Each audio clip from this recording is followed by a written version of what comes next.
गुरुदेव जय गुरुदेव जय गुरुदेव नाम किसका जय गुरुदेव नाम किसका जय गुरुदेव नाम किसका जय। और बच्चियों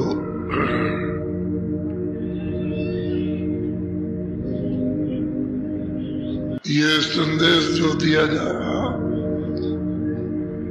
ये सुरतों को अपने देश की खबर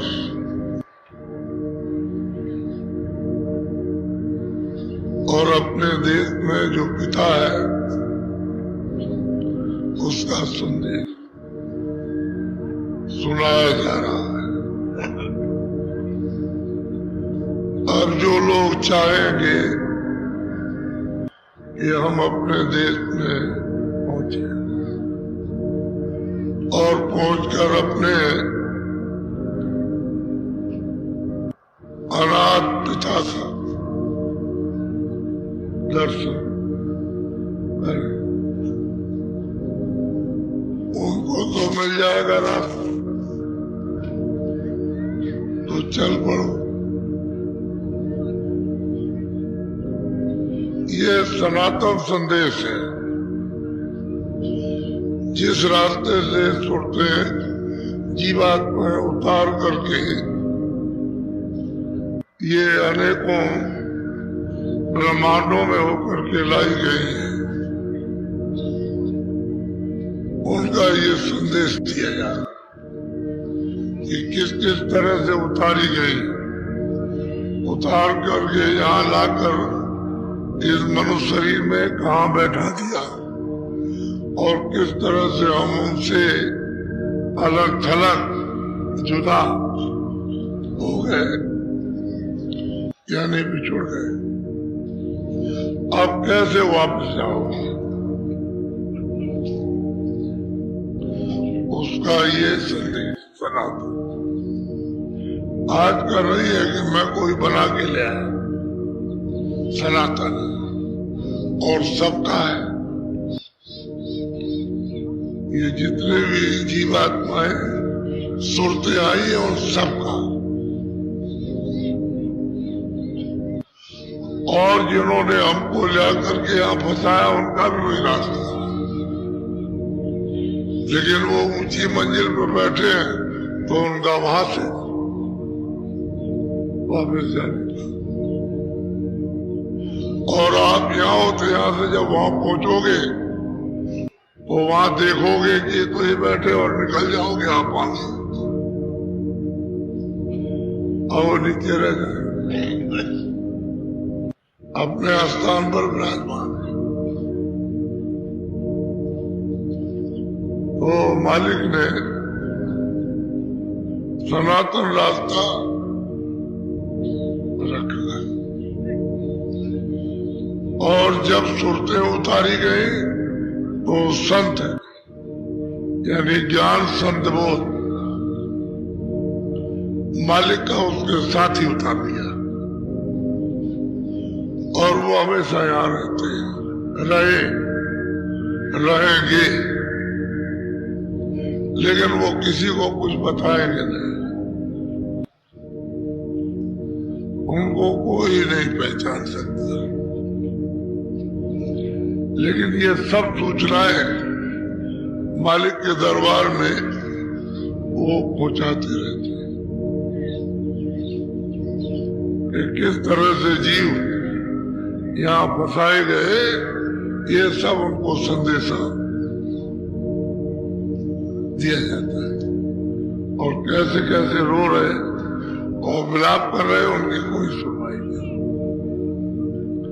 ये गोपनीय सब समाचार संत देते रहते हैं जो साथ ही साथ आए थे, अब भी दे रहे हैं, आगे भी दे, और जब तक यहाँ सुनते रहेगी तब तक वो रहेगी। वो बता नहीं सकते कोई। उनका अंदरूनी सब काम रहता। अब जो जार में भेजे गए वो आपको रास्ता बताएंगे। जो प्रगट में रास्ता दिखाने के लिए, बताने के लिए, मदद करने के लिए, सहायता परिचय देने के लिए वो बताएंगे। वो जो भेजे गए उनका काम है। गुप्त संतों का ये काम है, प्रगट संतों का है। तो सनातन रास्ता है। आप ऐसा मत सोचिए ये कोई बीच में बना लिया गया। सनातन अब आप उसको भूल जाओ, पुराने रास्ते को, और अपना नया खड़ा कर लो तो भटक गए।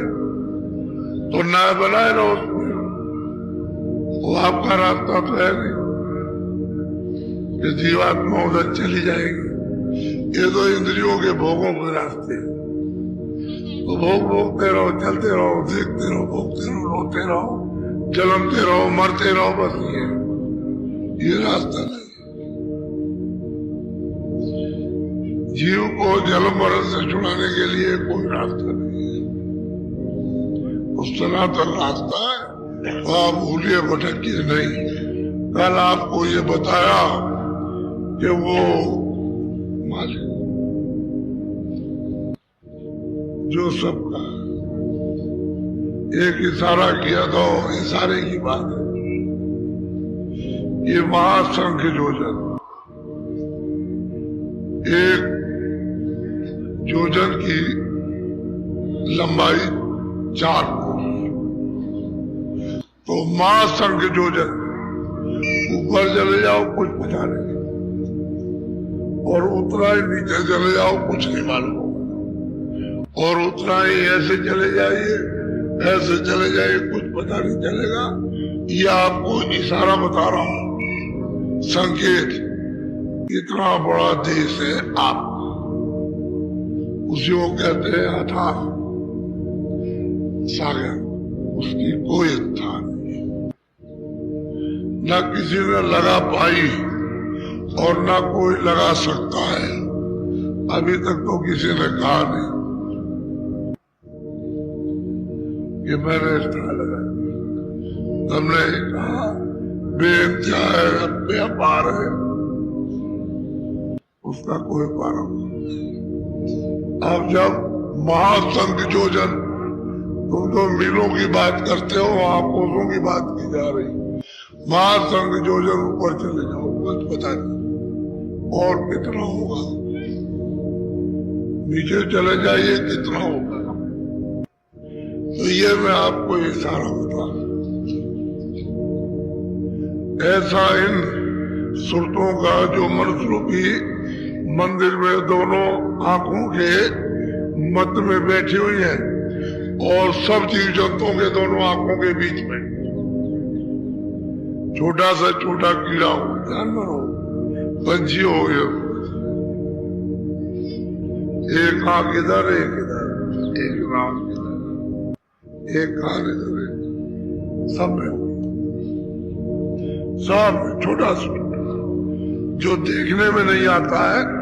आले में लगाइए, उसमें भी 2 आंखें, 2 कान, 2 नासा, सब में ऐसे उसने रचना की। बस फर्क इतना रखा है कि उसमें साधना नहीं सकती। पशु पंछी में कीड़े मकोड़ों साधना नहीं सकती, क्योंकि तत्वों की कमी है, उसमें पूरे तत्व नहीं है। और मनुष्य शरीर में 5 तत्व पूरे, इसलिए ये साधना का दाम है। एक तत्व की कमी हो जाए तो मनुष्य पागल हो जाएगा, फिर मनुष्यता की बुद्धि नहीं, उसे बोध नहीं जाएगा। ठीक मतलब, लेकिन बैठने की जगह एक ही है। चाहे वो साधन नहीं कर सकता, 2 ही तत्व है, एक ही तत्व है, लेकिन ऐसी जगह तुरंत को बैठाया कि उसमें कुछ परिवर्तन नहीं। उसमें तो 2 आंख, 2 कान, 2 नाक, सब है। इसलिए आपको अधिकार दिया गया और मृत्यु लोक में सबसे श्रेष्ठ और ऊंचा मनुष्य शरीर। वैसे ये भी 84 में है, लेकिन 84 की आखिरी ये अंतिम योनि है, इससे जा सकते हो आप। और इसी से लोग गए, इसी से जाते हैं, इसी से जाएंगे, इसी से रास्ता। इसमें साधना का धाम है, इसमें साधना कर सकते, और कोई शरीर में साधना नहीं कर सकते। ये अमूलक है, वो भी आपको थोड़े दिन के लिए दिया। मेरा ये मकान है और मैं तुमको अधिकार देता हूं कि तुम अपनी जीवात्मा को जगा लो, तुम्हारे अधिकार में कोई अंतर नहीं। और ये अच्छा, ये बुरा, बुरे काम को करना नहीं अच्छा काम था। तो आपने ना अच्छा समझा ना बुरा, जो चाह समझा। और जीवात्मा की जगाने की कोई बात नहीं, तो मनुष्य शरीर में चला गया। तब तक समय पूरा हो गया, उसने कहा अच्छा निकलो। अच्छा आप क्या करोगे? बहुत धन है, समुद्र की तरह से भरा हुआ, तो धन क्या करेगा? तो सोने की लंका थी, तो रावण क्या कर सकता था जब मौत आई? जब उसने कहा निकलो हमारे मकान से, वो क्या कर सकता है? सोना क्या कर सकता है? निकाल के बाहर कर। ऐसे ही अमूलक मनुष्य ही है, मालिक की प्राप्ति के लिए ही दिया गया। इसमें बैठ करके जीवात्मा को जगा के वापस अपने घर में पहुंचाओ। कब? ये महापुरुषों की खोज करो। जब वो रास्ता दे दे तो चल पड़ो। रास्ता मिल जाए चलने का तो बस चलो तेजी के साथ में। ये काम आपको करना है। जब घाट पर आ जाओगे तो बस एकदम जाग जाओगे। और घाट तुम्हारे पास कोई बहुत दूर नहीं है, ये लाखों और करोड़ों को तुम्हारे सामने घाट है। उलट के घाट पे बैठो, जाग जाओ और चल पड़ो अपने घर की तरफ। लेकिन महापुरुष मिलना चाहिए, उनके बगैर ये काम नहीं हो सकता। तो कल आपको बताया था ये प्रदेश है, अपना देश नहीं है, इसलिए आप यहाँ नहीं ले सकते। चाहे जितना इंतजाम करो, कोई चीज नहीं ले जा सकते। वो कोई चीज नहीं ले जाने देगा और न किसी को ले जाने दिया। सबका साथ समान रखवा दिया। और पहचान जो कुछ भी है, सुनना और बोलना और समझना, वो भी रखवा लिया। और भेजा कर जब पागल बना दिया, वो पागल हो गए और एक धक्का मारा, धड़ाक से गिरा। इसलिए मनुष्य शरीर ये अमूलक है, इससे बुरे काम करना तो बंद करो और कोई अच्छा काम हो जाए तो कर लो। साथ ही साथ अपनी जीवात्मा को जगाओ, घर की तरफ प्रस्थान करो। चलो महात्मा से मदद ले लो, महापुरुष हमको मदद दे दीजिए, सहायता दे दीजिए, कुछ दया कर दीजिए, कुछ कृपा कर दीजिए। ये तो मांगना चाहिए, मदद मिल जाएगा। चलो बिना मदद के नहीं, ऐसे नहीं होगा। तो आपने कल सुना, ये सब संकेत आपको दिए जाते। अब थोड़ा सा जब साधक साधना करते हैं और जब देखने लगते हैं, सुनने लगते हैं, तो रास्ते में विघ्न बाधा, यानी कितने विघ्न बाधाएं आती है। जब उसकी आंख खुलती है, कान खुलते हैं और बगैर गुरु के चलते हैं, तो बाधाएं कितनी है। छोटी मोटी बाधाएं नहीं होती। एक रिद्धि सिद्धि बाहर से कुछ प्राप्त करो तो कितनी बाधाएं खड़ी हो जाती है। ये शर्त से रिद्धि और सिद्धियां गिरा देती है। बात वो तो समझ नहीं पाता, उसकी वो तो खत्म हो गया। तो भटकाने के लिए, बहकाने के लिए, उधर न जाने देने के लिए बड़े बड़े विघ्न, लेकिन जब महापुरुष में जाए तो वो विघ्न नहीं होता, उनके साथ चले जाओ।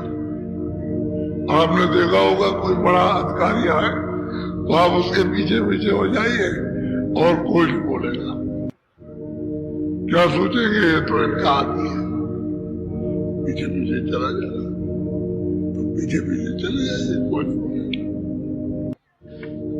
तो जब महात्मा यहाँ आते हैं तो साफ उनकी देख रेख हमेशा रखते हैं, तो उनके पीछे हो जाइए, कोई नहीं बोलेगा, पीछे पीछे पीछे पीछे पीछे पीछे चले जाइए और उनसे टिकट ले लीजिए। टिकट तो कहेंगे अच्छा इधर कहाँ जा रहे हो, उधर दिखाओ, तुम्हारे पास इधर जाने का कोई टिकट विकट पास है तो आप दिखा दीजिए ये पास है, कोई नहीं बोलेगा। टिकट तो छोटा ही होता है ना, उसमें कुछ नहीं लिखा रहता, इस स्टेशन से ये स्टेशन, मथुरा से कानपुर बस इतना ही है। तो उसने देख लिया क्या